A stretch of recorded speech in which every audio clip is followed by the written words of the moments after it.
Décolonisation, le Vietnam. Épisode 24. Dien Bien Phu, faux départ. Bonjour. L'endroit s'appelle Muang Than, c'est-à-dire la ville du ciel en langue thaï. C'est joli. L'endroit s'appelle en vietnamien Dien Bien Phu, ce qui veut dire chef-lieu d'administration préfectorale frontalière. Ça fait beaucoup moins rêver. Mais c'est dans cette plaine en forme de cuvette, aux confins du Vietnam, du Laos et de la Chine, dans le nord-ouest du Vietnam, que va se dérouler la plus grande bataille de la guerre d'Indochine, mais aussi une des plus grandes batailles du XXe siècle. Tout commence le 20 novembre 1953. C'est l'opération Castor. 2 bataillons, c'est-à-dire environ 1300 hommes, sont parachutés sur la cuvette de Dien Bien Phu et s'emparent de la vallée défendue par un détachement peu important de l'armée populaire du Vietnam. Ainsi donc commence la bataille de Dien Bien Phu. Aujourd'hui, ce qu'on va faire, c'est qu'on va en parcourir les premières semaines jusqu'au 25 janvier 1954.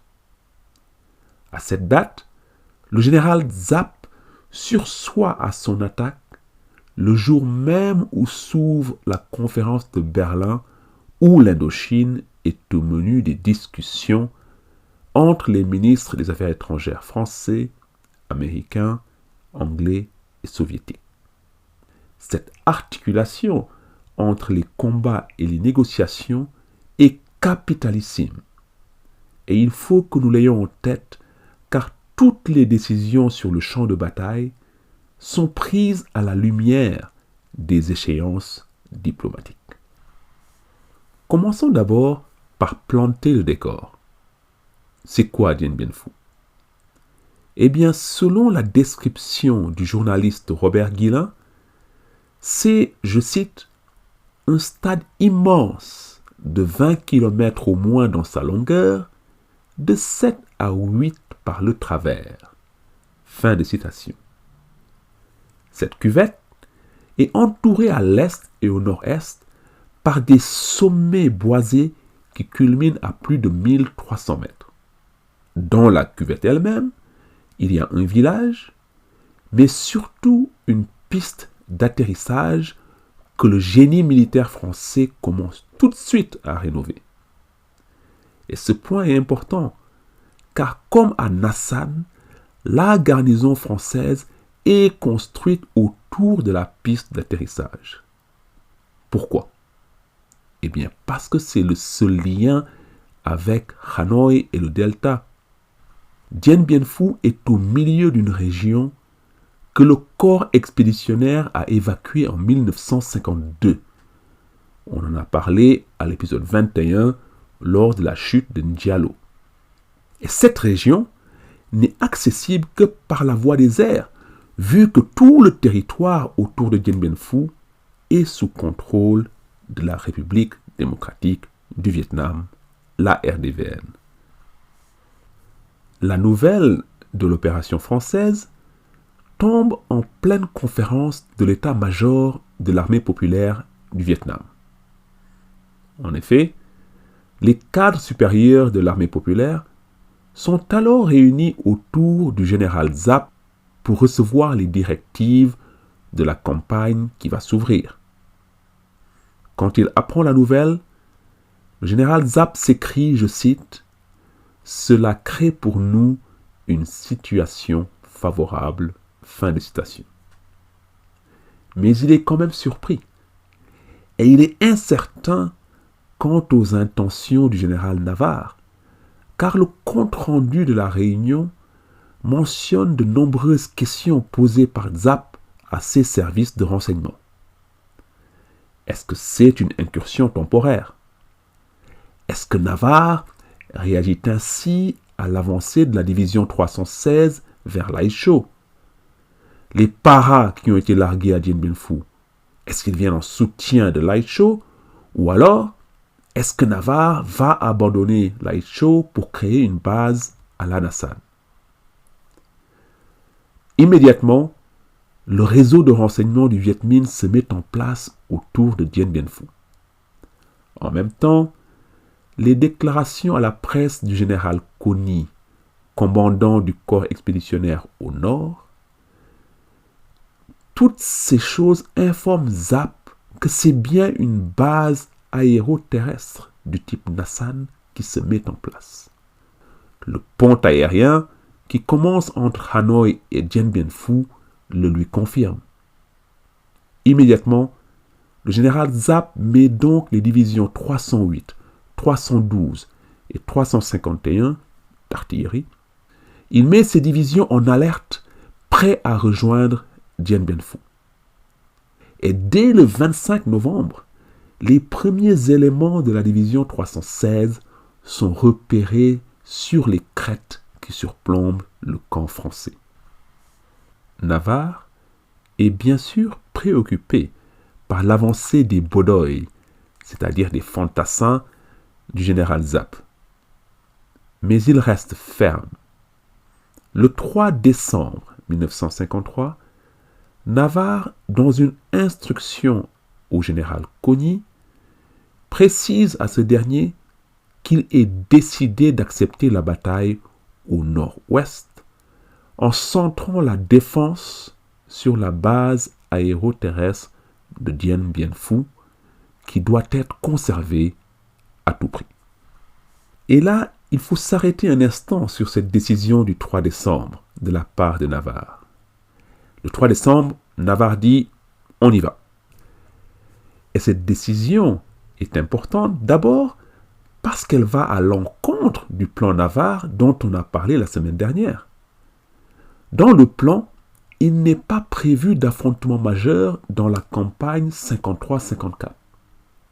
En fait, Navarre fait le pari que le général Zap ne sera pas en mesure de mettre en place la logistique qui est nécessaire pour des dizaines de milliers de soldats à plus de 500 km de ses bases.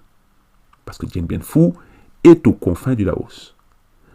En plus, si Zap arrive à mettre en place un axe logistique, l'aviation française peut tout à fait la bombarder et la rendre complètement inefficace. Autre point, bien sûr, l'armée populaire du Vietnam est maintenant équipée de camions Molotov.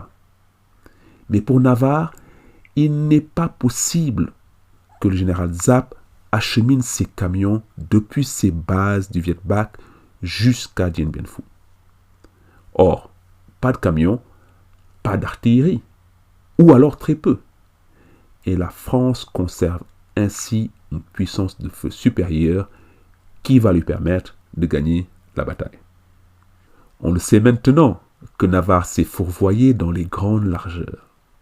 Mais à l'époque, en décembre 1953, même son adversaire, le général Zap, a peur que Dien Bien Phu soit un trop gros morceau.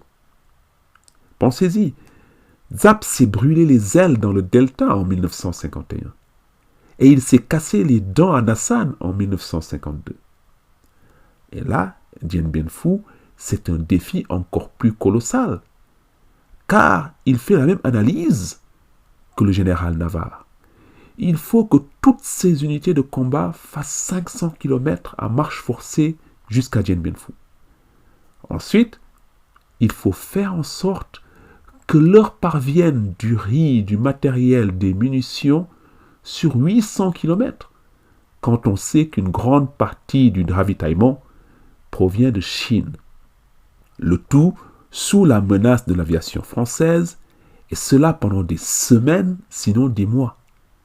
Ça relève presque de l'impossible. Pourtant, les Vietnamiens vont décider de faire l'impossible. Le 6 décembre 1953, l'Assemblée nationale de la RDVN est réunie pour la première fois depuis 1946 pour donner caution à la réforme agraire qui commence. Dans le même temps, l'Assemblée nationale proclame l'ordre de mobilisation pour la campagne de Dien Bien Phu. Le 19 décembre, c'est le Politburo du Laodong qui appelle à la poursuite de la victoire par deux moyens, la lutte armée et la négociation.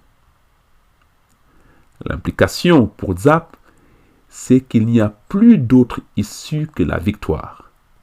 Ho Chi Minh lui donne les pleins pouvoirs militaires et lui dit « Attaquez si la victoire est certaine, mais si la victoire n'est pas sûre et certaine, alors vous devez absolument vous retenir. » La décision est donc prise des deux côtés. Du côté vietnamien, alors que la division 316 est déjà presque sur place, Giap ordonne aux divisions 308, 312 et à la division d'artillerie 351 de se mettre en route vers Dien Bien Phu. 35 000 troupes d'infanterie, d'artillerie, du génie et de DCA, c'est-à-dire de défense antiaérienne, 35 000 troupes sont mobilisées, appuyées par 7 000 soldats d'état-major ou chargés de sécuriser les routes. Mais c'est sur le plan logistique que la RDVN va accomplir une prouesse sans précédent. On construit dans la jungle une route sur laquelle 75 000 porteurs, 20 000 bicyclettes et 600 camions transportent nuit et jour des tonnes de riz, de munitions et d'armement. C'est un exploit colossal, car il faut sans cesse réparer la route qui est bombardée par l'aviation française, et il faut aussi l'élargir pour permettre le passage des camions et des pièces d'artillerie lourde. Durant le mois de décembre, 500 tonnes de matériel parviennent à Dien Bien Phu par camion, à dos d'homme là où la route est coupée, à bicyclette quand les véhicules ne passent pas.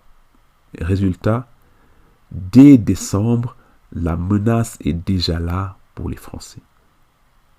Par exemple, le 4 décembre, le premier bataillon de parachutistes coloniaux, est sévèrement accroché lors d'une patrouille à 5 km de la garnison. Il y a 14 morts et 26 blessés, et l'accrochage confirme que l'étau est déjà en place autour de la garnison française. Il y aura donc affrontement majeur à Dien Bien Phu. Par conséquent, le général Cogniet ordonne l'évacuation de la capitale des Thaïs, Lai Châu. Et c'est la première déconvenue côté français. Si l'évacuation aérienne du chef Deo Van Long et celle de ses proches se passe bien, il en va autrement des partisans thaïs qui sont chargés de rallier Dien Bien Phu à pied. Ils sont 2100 à quitter Lai Châu, mais ils sont seulement 185 à arriver à bon port. Les autres sont victimes d'embuscades successives ou alors se volatilisent dans la nature. Avec l'évacuation de Lai Châu, la partie nord-ouest de la frontière chinoise est désormais sous contrôle RDVN. C'est aussi une défaite symbolique car la ville était la capitale des alliés thaïs et un symbole de l'influence française dans la région. Tout ça c'est fini et le 12 décembre, la division 316 entre dans Lai Châu désertée. Malgré cela, la confiance règne du côté français. La vallée de Dien Bien Phu est transformée en une véritable forteresse sous le commandement du colonel Gilles, le même commandant qu'Anassan, puis celui du colonel De Castres à partir du 8 décembre. Le centre névralgique du camp, on l'a dit, c'est la piste d'atterrissage, véritable poumon qui assure la liaison avec Hanoï. De Hanoï arrive une noria d'avions qui apporte troupes, munitions, vivres et matériel de construction. La piste d'atterrissage est protégée par 9 centres de résistance installés sur des collines. On leur donne des noms de femmes, de A comme Anne-Marie, à I comme Isabelle, en passant par B comme Béatrice, H comme Huguette, etc. Chacun de ces centres est défendu par l'artillerie du colonel Pirotte. Le colonel Pirotte qui est sûr de pouvoir neutraliser l'artillerie Viet Minh dès les premières salves. En un mois, les effectifs français atteignent plus de 10 000 hommes. Et la confiance règne, on l'a dit. Le capitaine Pouget, par exemple, aide de camp du général Navarre et futur parachutiste volontaire sur Dien Bien Phu, se rappelle les visites nombreuses de dignitaires civils et militaires dans la base. Tous ces dignitaires, français et étrangers, s'extasient tous devant la formidable forteresse française. Quelques rabat-joie, souvent des journalistes, font remarquer que la garnison est au fond d'une cuvette et que l'armée populaire tient les positions dominantes autour. Mais soit par excès de confiance, soit pour donner le change, du commandement aux soldats de première classe, tout le monde est pressé d'en découdre. Écoutez par exemple ce que dit le général Cogny. Je cite. « Je souhaite le choc à Dien Bien Phu. Certes, l'artillerie Viet Minh pourra nous gêner un temps, mais nous la réduirons au silence. Je ferai tout pour faire mordre la poussière à Giap et lui faire passer l'envie de s'aventurer dans la grande stratégie. » Fin de citation. Cette déclaration est intéressante parce qu'elle montre le trop-plein de suffisance et le peu de cas que le commandement français fait de Giap et de son armée. Cogny, après tout, est polytechnicien, il a fait l'école de guerre. Bon, Giap, c'est rien, quoi. Pourtant, les signaux d'alerte sont déjà là. Premièrement, l'aviation française est incapable de stopper la chaîne logistique du Viet Minh. Elle bombarde, mais le ravitaillement passe. Deuxièmement, comme on l'a vu plus haut, dès décembre, l'étau est complètement resserré autour du camp. Et il est quasi impossible pour les soldats de s'aventurer en dehors. Troisièmement, dès janvier 1954, le commandement français se rend compte que Giap achemine des canons de 105 mm vers le camp retranché. Les canons de 105 mm, pour ceux qui ne connaissent pas, c'est de l'artillerie très lourde qui peut faire beaucoup de dégâts. Mais cet acheminement n'inquiète pas le commandement. Par exemple, on ne demande pas le parachutage de béton pour améliorer la résistance des fortifications. C'est quelque chose qui est logistiquement très ardu, certes, mais il y a surtout que le commandement ne juge pas la menace suffisante. On y revient encore. Alors, on construit des emplacements de combat et des fortins en utilisant le bois de certaines habitations du village ainsi que de la tôle. Sachant que les canons de 105 partent vers Dien Bien Phu, Navarre est un peu moins serein, mais on l'a dit, il garde le cap. Pire, au lieu de concentrer toutes ses forces sur Dien Bien Phu, comme Giap, Navarre lance en janvier l'opération Atlante, en Annam, c'est-à-dire au centre du Vietnam, avec des résultats mitigés, pour ne pas dire négatifs. Car cette opération contribue à disperser encore plus les troupes françaises, ce qui fait le jeu du général Giap. Ensuite, les troupes du Viet Minh en Annam, eh bien, elles se dérobent, elles refusent de combat. Et ce qu'elles font, c'est qu'elles profitent de la retraite des troupes françaises et vietnamiennes pour lancer des embuscades meurtrières sur leurs arrières. Et là, vous vous demandez peut-être pourquoi Navarre n'a-t-il pas évacué le camp en janvier. Et c'est aussi là une des craintes de Giap une fois qu'il a décidé de frapper un grand coup à Dien Bien Phu, pourvu que les Français ne se dérobent pas. Premièrement, comme on le voit depuis tout à l'heure, les Français se voient trop beaux. Mais de notre côté, il est peut-être déjà trop tard, car le camp est encerclé. Et une évacuation de la garnison aurait peut-être abouti à un autre Kaobang, c'est-à-dire à une Bérésina française juste avant la conférence de Berlin. Bien au contraire, Navarre pense encore pouvoir frapper un grand coup à Dien Bien Phu avant Berlin. Toutes les décisions stratégiques doivent donc être prises à la lumière de leurs conséquences diplomatiques. Et je vais terminer aujourd'hui avec une de ces décisions fatidiques, l'annulation in extremis de l'attaque vietnamienne sur le camp retranché. À la base, l'attaque vietnamienne sur le camp français est prévue le 25 janvier. La division 308, sous les ordres du général Vuong Thua Vu, et la division 312 doivent, dans une attaque massive et violente, frapper au cœur du dispositif français et détruire le camp. Ce modus operandi a émergé des discussions entre le général Giap et son conseiller chinois Wei Guoqing. Ce genre d'attaque est en effet inspiré des tactiques que les Chinois ont utilisées en Corée. Offensive éclair, conquête éclair. Mais dans ses mémoires, le général Giap fait part de ses doutes sur cette tactique.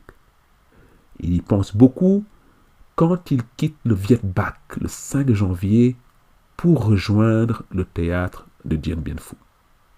Ne faut-il pas plutôt attaquer et avancer étape par étape? Dilemme.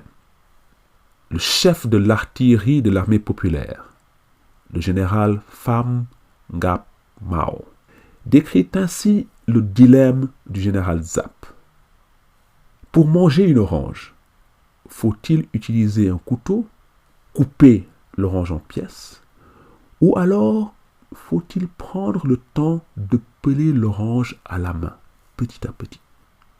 Wei Guoqing, le chinois, est partisan du couteau.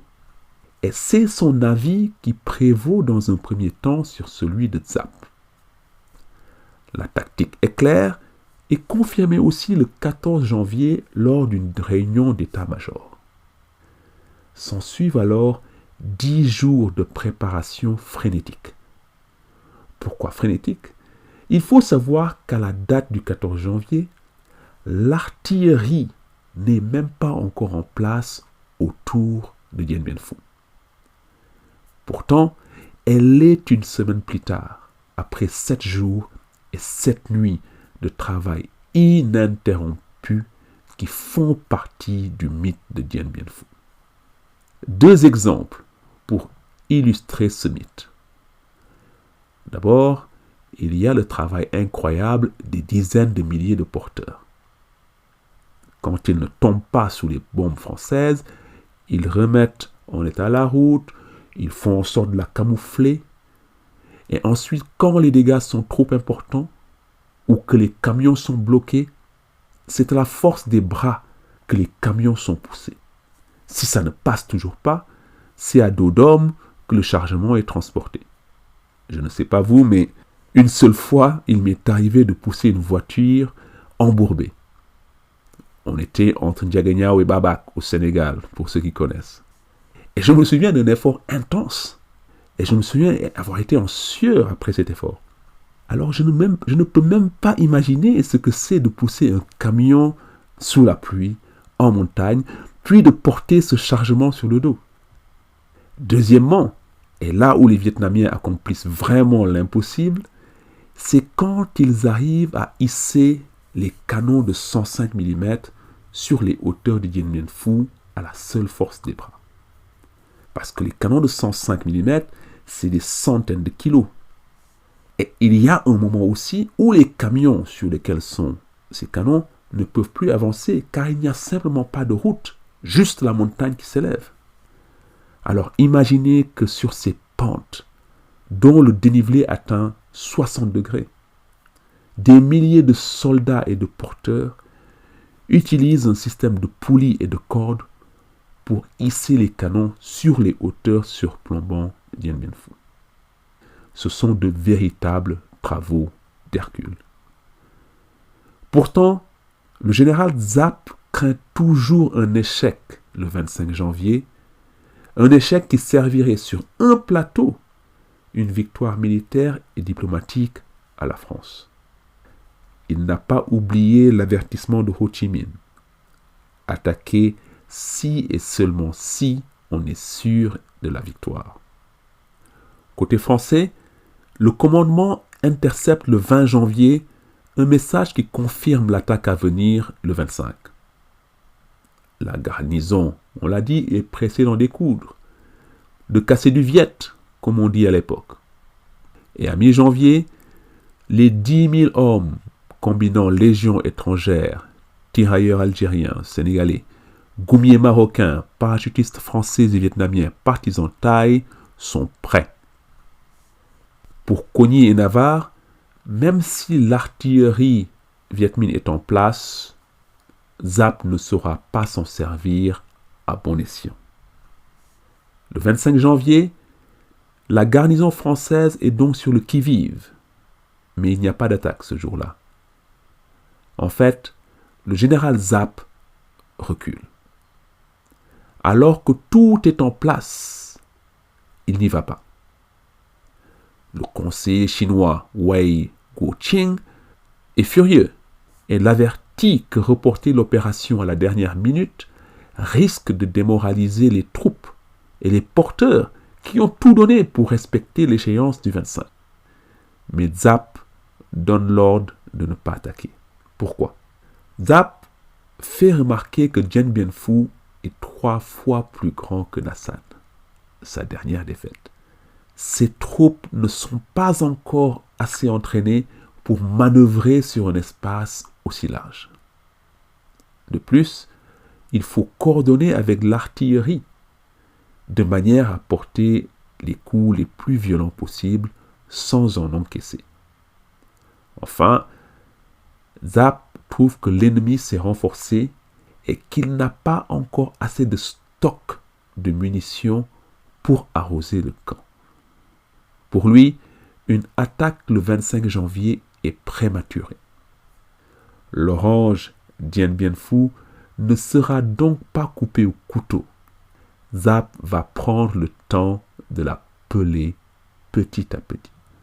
Le général Giap écrira plus tard qu'en prenant cette décision, il avait appliqué à la lettre le principe fondamental de la guerre populaire.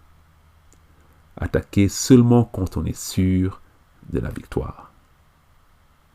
Car un revers à Dien Bien Phu aurait été du pire effet pour la RDVN le jour de l'ouverture de la conférence de Berlin. Et là, je ne peux pas m'empêcher de faire de l'histoire-fiction. Et si Giap avait attaqué? Je sais, c'est absurde, mais peut-être qu'une offensive vietnamienne le 25 janvier aurait abouti à un succès français. Et on en serait aujourd'hui à parler du génie de Navarre, du jamais 203 après Vignyen et Nassan. Qui sait?